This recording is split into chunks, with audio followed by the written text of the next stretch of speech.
I'd like to say, still joining me today is Philip Ingram, former senior military intelligence officer. Good morning to you. Good morning again. Just before we go into everything else, the vandalising of her building. Now, I would never. That's very intimidating. It's unacceptable. It's unacceptable. It's a shared building, by the way. You know, damaging property. It's a criminal act. Absolutely, you know, action straight away. A bit surprised. You'd think there'd be some sort of security, some sort of. You know, they'd set up cameras. I don't know what sort of level of security she has.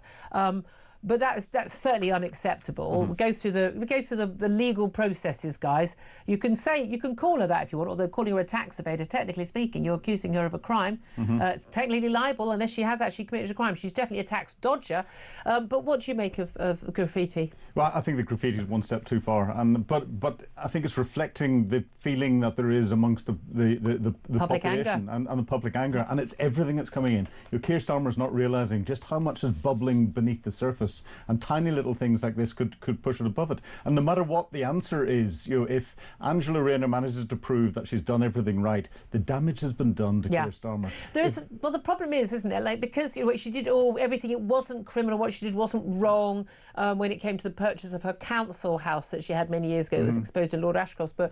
But again, it leaves a smell. I mean, I've got my own views on that. You know, whether it was wrongdoing or criminal or tax dodging, the main reason nothing happened was because it was you know many years on. But you know, oh no, I was living in this house. Well, all the neighbours said you weren't. I mean, I think, you know, I don't know why an 80-year-old neighbour for 20 years would be lying about that. In dealing with all these things, whenever you get a solicitor or you get accountants to do something without having to submit figures that you have given yourself into them, you have to sign a certificate to that professional organisation to say that everything that you have provided is completely open and honest. And I've declared all relevant information. Correct. If you are in that situation, I mean, seriously, you're the housing secretary. This is a housing tax. You yourself run a department where they have doubled the stamp duty for people purchasing a second home. You owned a home, you know, you've got a grace and favour free apartment at the Admiralty as Deputy Prime Minister. You own a home, this whopping big home in Manchester, and she had she and her husband own it. They get divorced.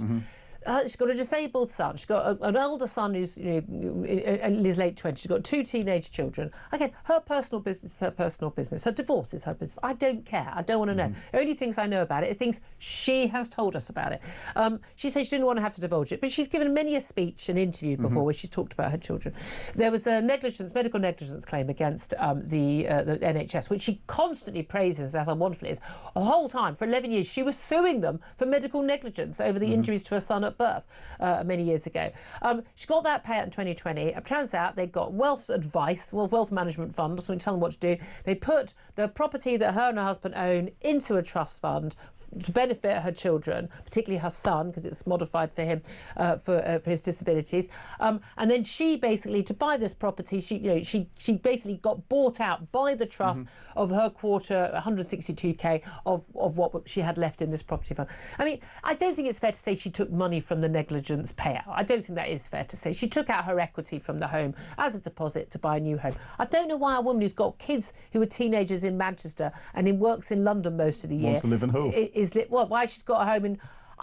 I'm a mum. I'm not sure that would work for me, for my arrangements to be around my kid when she was at school. But I'm not sure that's what most mums would be doing. But that's between her and her family. That's her business. It's none of my business until she uses that as the excuse for not paying the correct tax. But the idea that the housing secretary, who you know, has a housing policy about stamp duty being charged more for people who are second homeowners, lambasts people for buying second homes when other people can't even afford one. And it may not legally, technically be financially her second home, you know, depending on how the HMRC, but she has more than one home to live in, which is, there are people desperately trying to get to buy a 1-bedroom flat right now who can't get on the housing market, and there she is buying a 3-bedroom home. She's someone who has criticised every single Tory politician and everyone else for their financial affairs, and in my view rightly called people like Nadeem Zahawi to resign over his tax affairs at unpaid tax. But so did I. You know, Rishi Sunak's wife being a non-dom, unacceptable, and I said it at the time. Nadeem Zahawi, I said it to his face. I mean, I am consistent on this, but she's not. She's a hypocrite. It's one rule for her, working class mum of a disabled child, which seems to be her excuse for everything. Yep. and one rule for everyone else. Well, you're either up to the job, sweetheart, or you're not. Yeah.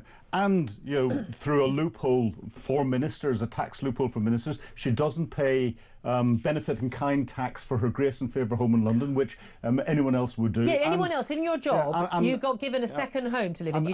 Deputy Prime Minister is not a formal appointment, so why is she entitled to Grace and Favour home for that? And a Housing Secretary isn't important enough to get a Grace and Favour home. Because she's Deputy Prime Minister, and there are a number of proproperties, the Chevenings and things like that. But that's up to the Prime Minister to...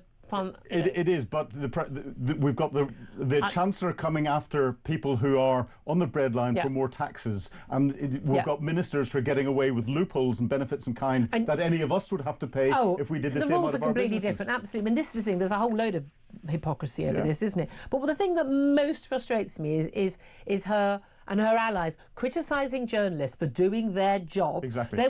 She wouldn't have gone to a KC to get this advice to go, it turns out I haven't paid 40k in tax I was due. There wouldn't be a referral. She did the right thing. She referred herself to the standards advisor. Well, if she hadn't referred herself, someone else would. That's like someone being caught on CCTV, murdering someone, and thinking, oh, aren't they good? They went to the police station themselves. No, they were going to be caught. Seriously. I mean, you don't get any credit for that. She just wanted a bubble bath with Beth. Well, she was a bubble bath. It was. Talk about soft soap interviews. I mean, genuinely, it's genuinely embarrassing. And I know a number of people at Sky who also agree with me on that, by the way. But then the Prime Minister defends her, and even he says how proud he is of her, going on about her being working class.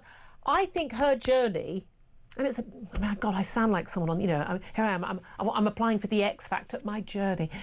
But to come from growing up on a council estate, and not just that, being a carer for her mentally ill mother, she had bipolar, from the age of 10. She said I was basically always the mum.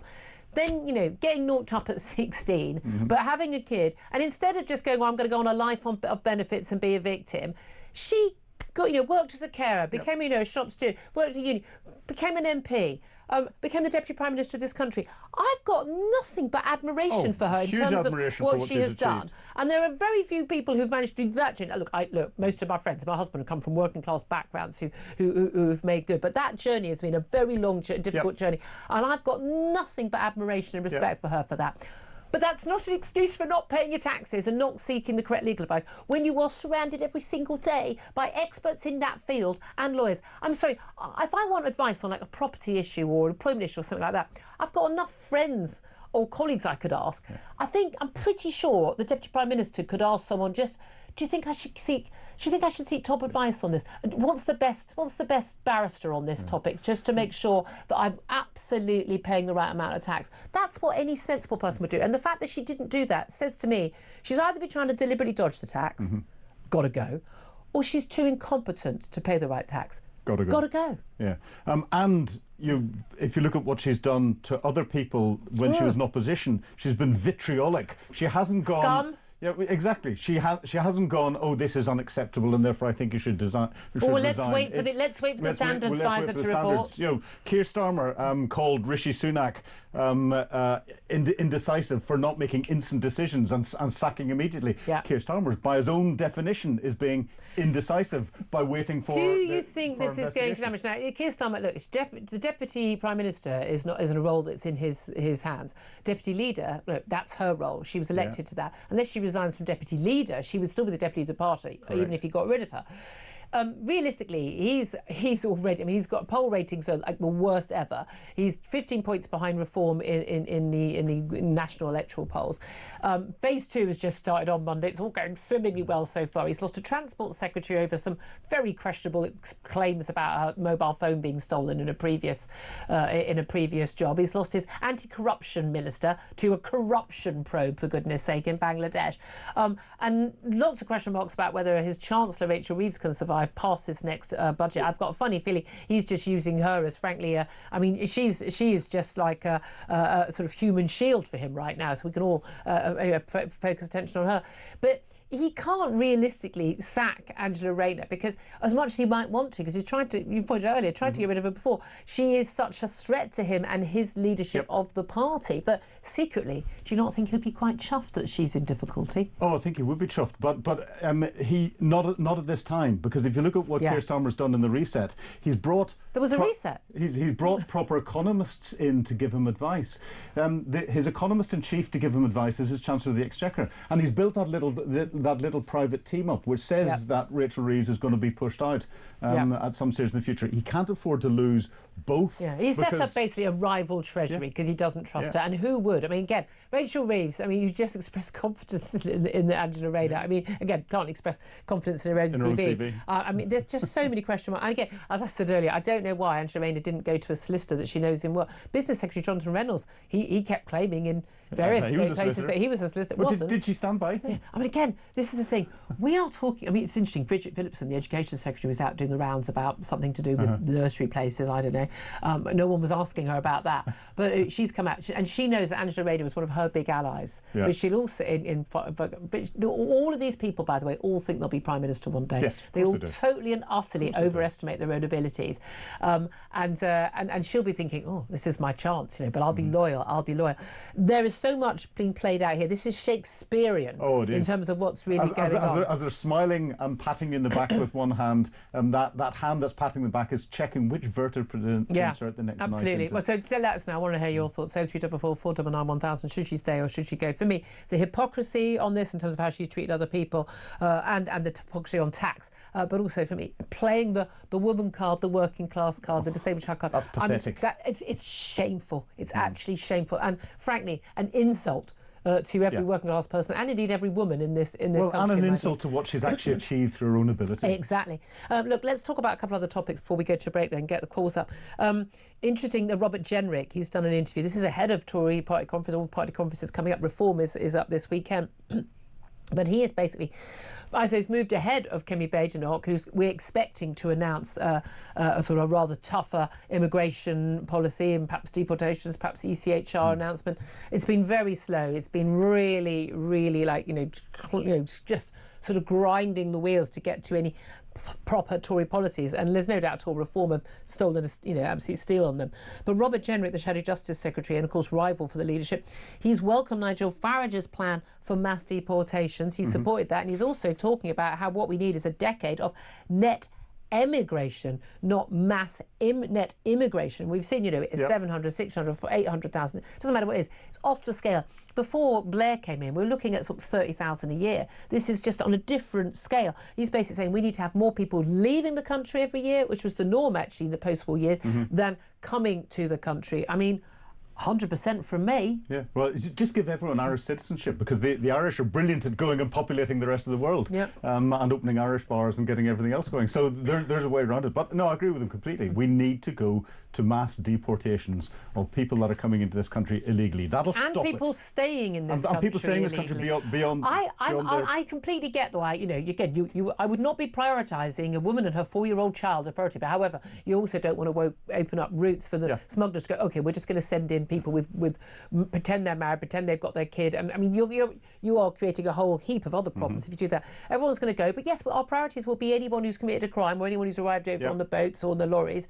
But then, yes, people who've come here, and if you've come in the last couple of years and you're doing dodgy work, you're out. But also, if you've been living here 20 years and you set up a family, and I don't know how you're working legally and paying tax. I've got some question marks about that if you're not here legally. How does that work? If you've got fake papers? I mean, you are a criminal at that point. I am willing to have a system where there is an applications and we allow people to say, look, I've been a good member of the community, I've not committed any crimes, and people can sign, neighbours and your employer or whatever can say, actually this is a good family, and they are part of the community. I'm perfectly happy for that position, but then we will legalise you, but there will be a penalty for that. There has to be some sort of penalty, but that should be the minority, not the majority. And I'm really happy to have a simple statement.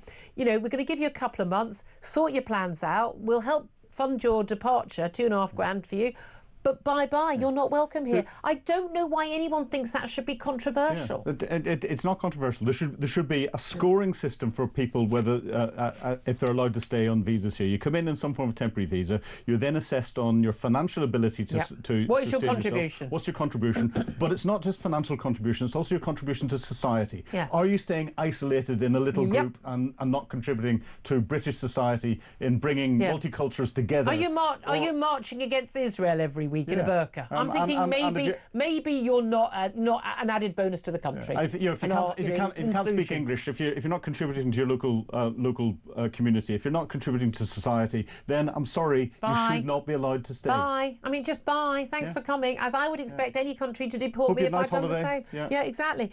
Just finally, before we move on, just finally, I mean, this is a rather big story. In addition to Lush, they called a cosmetic shop. I mean, it's just very smelly bath bombs and creams that you have to keep in the fridge. I know this because I had a teenage daughter, and therefore, of course, this stuff had to be in the home. But I literally say I cannot go and buy it because it's so disgusting. They closed up shops, all their shops, for 24 hours. They say in solidarity with what's happening in Gaza.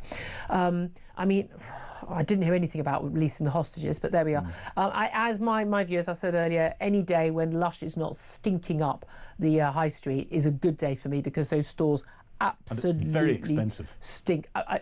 They are, I mean, literally horrific stores. But if people want to spend their money in them, fair enough. And if they want to spout their nonsense, fair enough. Close. I think if you really want to show solidarity with Palestinian people in Gaza, I'd close all 365 days a year. That's my top tip. Then I'd really believe you. But we're told that Britain could, in the next month, in October, ahead of that United Nations meeting, recognise the Palestinian state. That no one knows what the borders are, who'd be in charge, or anything. Any of it. While Hamas still holds hostages, there's been no demand. The demand's on Israel, but no demand on Hamas, a terrorist organisation, to release all of the hostages, dead and alive. Some 50, we think, still there. Some 20 still alive. It's hoped still alive.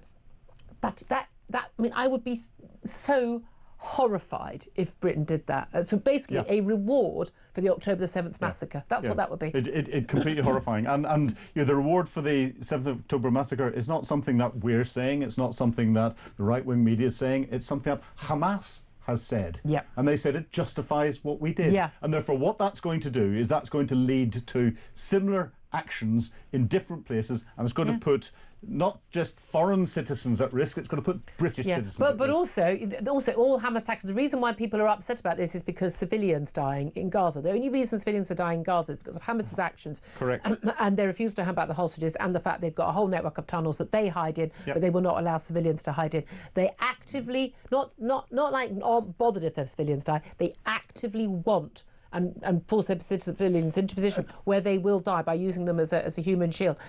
So you're actually encouraging terrorist groups to make sure as many civilians die as possible.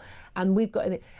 And again, people think Keir Starmer's supposed to be a clever bloke. I mean, genuinely, this is so stupid and immoral and dangerous. It's shocking. A challenge to people out there: find one single video that's been posted out on any of the press that shows a Hamas fighter been taken into a hospital, and find me all the videos that reports that say every hospital's been destroyed, and then the next day there's people. And I'd love to see some footage of all that time when those the IDF and under Gaza Humanitarian Force have been firing indiscriminately on civilians. Because again, still haven't seen a single video of that, but it's reported every single day on BBC, Sky and ITV as if it was fact, and yet no evidence of it whatsoever. Anyway, your thoughts on all the big topics, but I want to hear from you about Angela Rayner. Should she stay or should she go? Give us a call.